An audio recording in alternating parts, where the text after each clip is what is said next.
كوبي لبعتين كابريش على جيتونات لما كوني سيد طبعا مالين جمعة وحمل جالك جديد دا وش عليه يلا بدأ تاني إثيوبيا يدك توريد الصومال لان كل ماي لبدأ مدحبينات دك توريد الصومال لان مدن مسبح عبدي يهم مدحبينات دور الدجاج الصومال زي إثيوبيا مدن مصطفى محمد عمر لبدأ مدحبينات يوسف بالعرض ويكلم جميعا وساك سوق جاري مجال جديد دا وش عليه كلن كان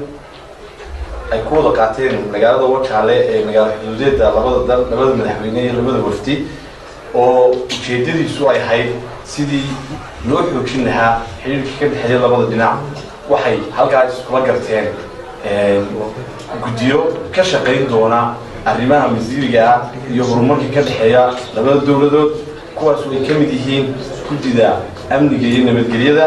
guddida ganacsiga iyo socodka madaxweynaha jamhuuriyadda Soomaaliland sidoo kale waxaan u mahadnaqayaa dhammaan bulshooyinka sida ballaaris ugu soo baxday maanta ugu soo dhameysay magaalada Wajaale ee labada daamoodba waxay bab fiican oo cusub u noqon doontaa isdhexgalka iyo xiriirka adag ay soo lahaayeen labada dal ee Itoobiya iyo Soomaaliland sidoo kale dowladda deegaanka Soomaalida iyo shacabka Soomaaliland oo dad walaalo ah oo meel ka soo jeediyay sidoo kale in isku socodka aad buu kale dadkeena muhiim ugu yahay